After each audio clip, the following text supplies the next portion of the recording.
The first time I heard about the dark web, it was nothing more than a whispered rumor, a tale passed around in hushed tones at parties and in late-night chat rooms.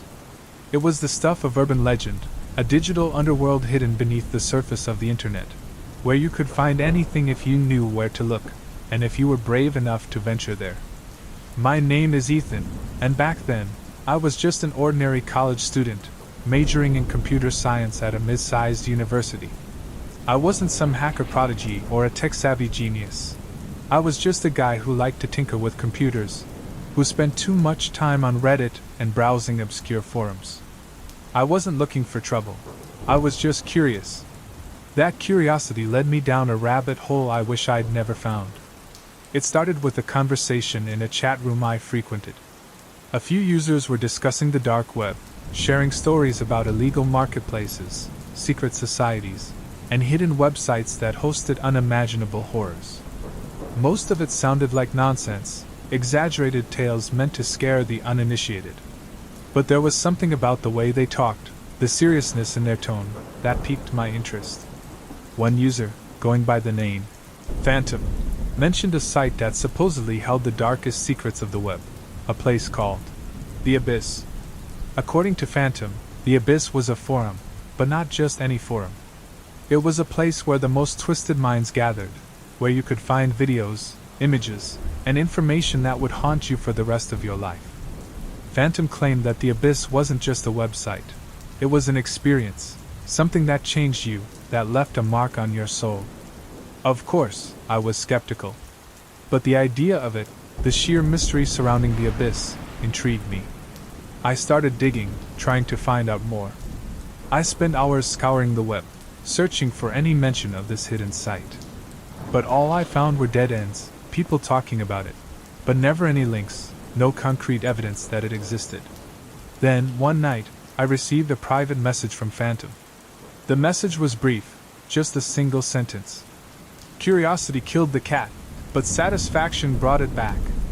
Attached to the message was a link, a string of jumbled characters that didn't make any sense. I hesitated. Every instinct I had screamed at me to delete the message, to forget about the abyss and go back to my normal life. But the lure of the unknown was too strong.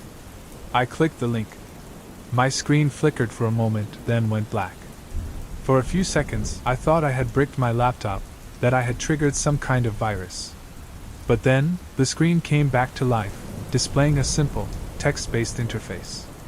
There were no graphics, no colors, just lines of code and a command prompt blinking at the top of the screen.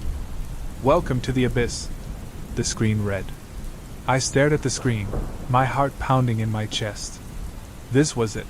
The place I had been searching for, the legendary forum where the darkest secrets of the internet were supposedly hidden.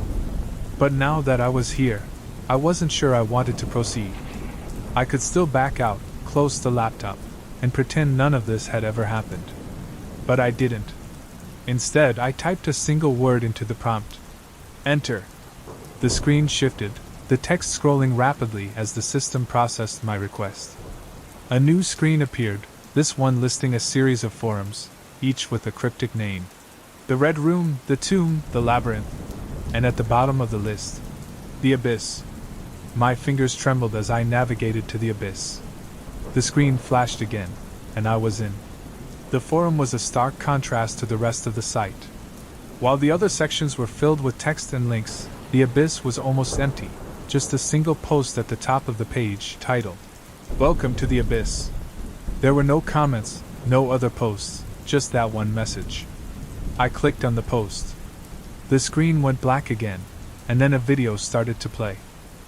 The video quality was grainy, the image flickering as if it had been recorded on an old VHS tape. The camera panned across a dark, empty room, the only light coming from a bare bulb hanging from the ceiling. There was no sound, just the faint hum of static in the background. Then, the camera stopped, focusing on a figure standing in the center of the room. The figure was dressed in a long, black coat, their face obscured by a mask, a featureless, white mask that gave them an eerie, inhuman appearance. They stood there, motionless, for what felt like an eternity, just staring into the camera. I leaned closer to the screen, my pulse quickening. Something about the figure unnerved me, sent a chill down my spine. I wanted to look away, to close the video, but I couldn't. I was mesmerized, trapped by the figure's gaze. Suddenly, the figure moved, raising one hand to point directly at the camera. At me.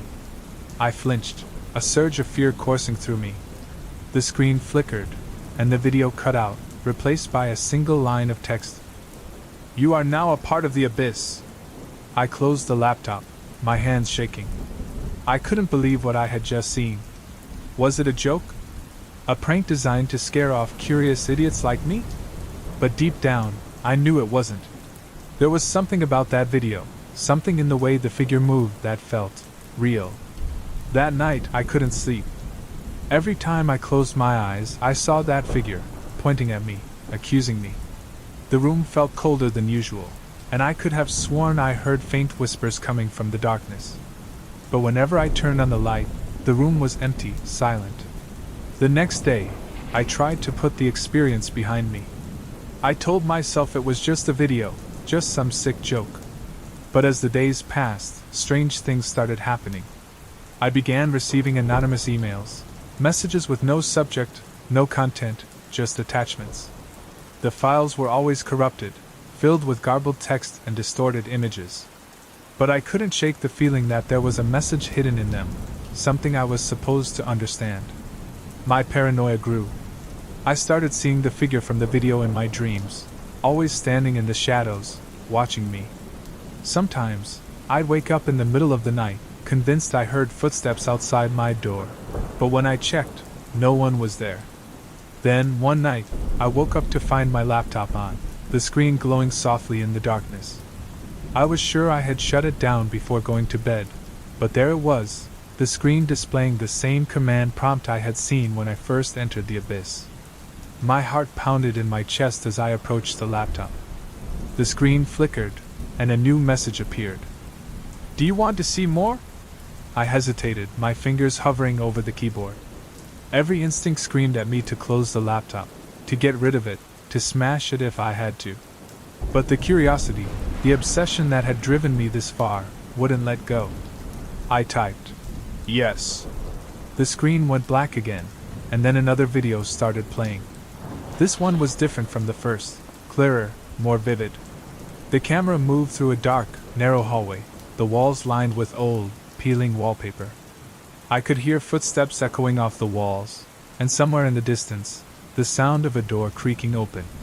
The camera turned a corner, and there it was, the figure from the first video, standing at the end of the hallway. But this time, it wasn't alone.